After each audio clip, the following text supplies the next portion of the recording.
part of a major corruption and international money laundering conspiracy probe. They include the mayors of 3 New Jersey cities, a long list of officials and religious leaders. Along with the 2 mayors, there's an assemblyman, several power brokers from Jersey City, including the deputy mayor. Names will continue to be added to this extensive list of politicians, both Democrats and Republicans, religious leaders and others, all caught in this state. Rabbis from New Jersey and New York are accused in this criminal scheme, facing charges of bribery, money laundering, and illegal organ brokering. The FBI says it also stumbled upon a Brooklyn man who was offering to broker the sale of human kidneys. They say for $160,000, he would find donors in Israel who needed the money and then fool U.S. hospitals that the donor and recipient were related. They say he'd been doing this for more than 10 years. And prosecutors say rabbis at synagogues in New Jersey and New York helped the informant launder over $3 million by sending it to contacts in Israel who returned cash. Both accused of using the nonprofit charities connected to their synagogues to wash criminally obtained money for a 5 to 10% cut of each transaction. This member of the Sephardic Jewish community had just finished his prayers at sunrise when FBI agents raided. Facing charges of child sex abuse. Mendel Tevel is wanted by New York police for alleged crimes involving at least 1 young boy. An acidic teenager from the village of New Square shares his story of abuse and betrayal. He was sexually abused by a trusted teacher and then was shunned by his community as he tried to get justice. Arguably one of the most religious, most insular, make a U-turn and go. Places in all of America. I love to live here. It's very quiet. Only Jews. Only Jews. In New Square, the signs are in Hebrew. The women are forbidden to drive, and the Torah dominates every aspect of life. Yossi claims religious leaders staged a cover-up of epic proportions, sending Taubenfeld to Israel to obtain, of all things, this prestigious license to become a rabbi, and offering Yossi $100,000 in hush money. He's been charged with sexually molesting a 16-year-old girl beginning when she was just 12, but on this night, hundreds of Hasidic Jews packed the hall and plunked down money to help support him. He has a lot of support in the community. And tell me how much money you hope to raise? $500,000. Investigators say he made videos available to be downloaded by others. Those videos allegedly showing children as young as 4 years old taking part in sexual acts. They're saying that they were linked directly to your IP address. They could say whatever they want. I can tell you that the #1 problem in Hollywood was and is and always will be pedophilia.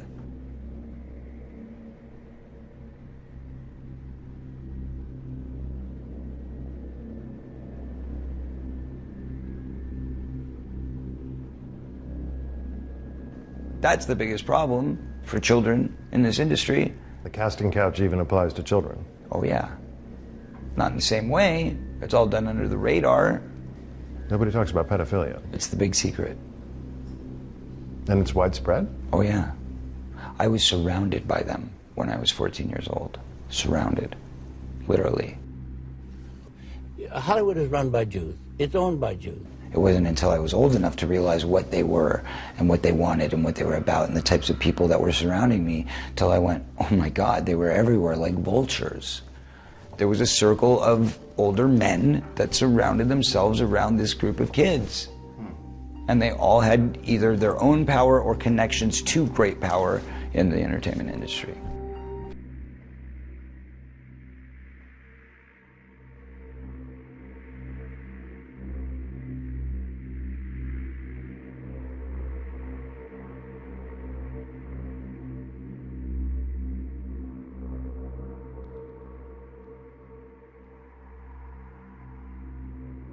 They say. Well, the money laundering aspect to Hollywood is very intriguing. How would you define that? Right. I mean, the money laundering thing, how would I define it, is basically they're reporting that films cost X amount to make, and instead it costs maybe 1/10 or 1/100th of that. And so the people, the producers who put the money into the film, they never put that money in, but then they report it as a loss, right? So then they don't have to pay taxes on that and or anything else, right? So, I guess you can just shape an entire population's state of mind through the media. And it's as true for Hollywood as, say, North Korea, Iran, or anywhere else. Yeah, I mean, what's crazy is what really demonstrates the interlocking nature of Hollywood and Washington and the military-industrial complex is how perfectly it was synced up that in the late 80s, you know, the Soviets stopped being the bad guys and they started introducing Arab terrorists. And in the late 80s and all through the 90s, the boogeyman in films was Arab terrorists. And then conveniently you have 9/11, and the public has already been prepared for, 15 years that, with all of these, memes and tropes in their head that, oh yeah, Arabs are terrorists, right? They're fanatical. The connection between Hollywood filmmaking and Washington policy is tightly linked. I mean, a lot of things that are going to happen are revealed actually in film. Even the Simpsons, on many episodes, they talk about things, or they'll show subliminal messages, or they'll have something going on in the background exposing an event, including, I think, 9/11, or say the war in Syria, years before they happen. Are you Jewish? Am I Jewish? No, actually, I'm Catholic. Wrong answer. Try again. What? Look, you want to work in this town, or don't you? HSBC is one of the largest banks in the world. It's a British bank, and they were caught red-handed. They were dealing with some of the top drug lords in the world. They were basically laundering their money for them, billions of dollars, but not just the drug cartels, but they were also dealing with terrorists, Al-Qaeda. So they just announced, and they're very proud about it, a $1.9 billion fine. None of the executives will be punished. No one will go to jail. No one will go to trial. Of course, they're too big to jail.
Documents reveal that global banking giant HSBC profited from doing business with arms dealers who channeled mortar bombs to child soldiers in Africa, bag men for third world dictators, traffickers in blood diamonds, and other international outlaws.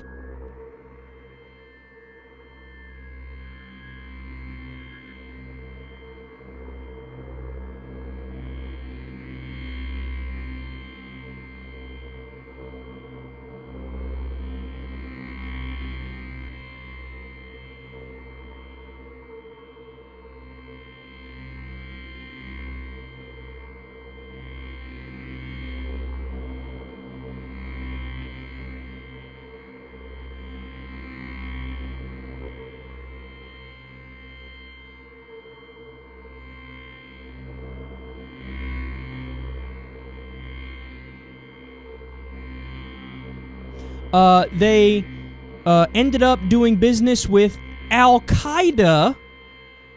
The funding for 9/11 was funneled through HSBC. This is the big whopper of all the facts. They failed to track $60 trillion in suspicious activity.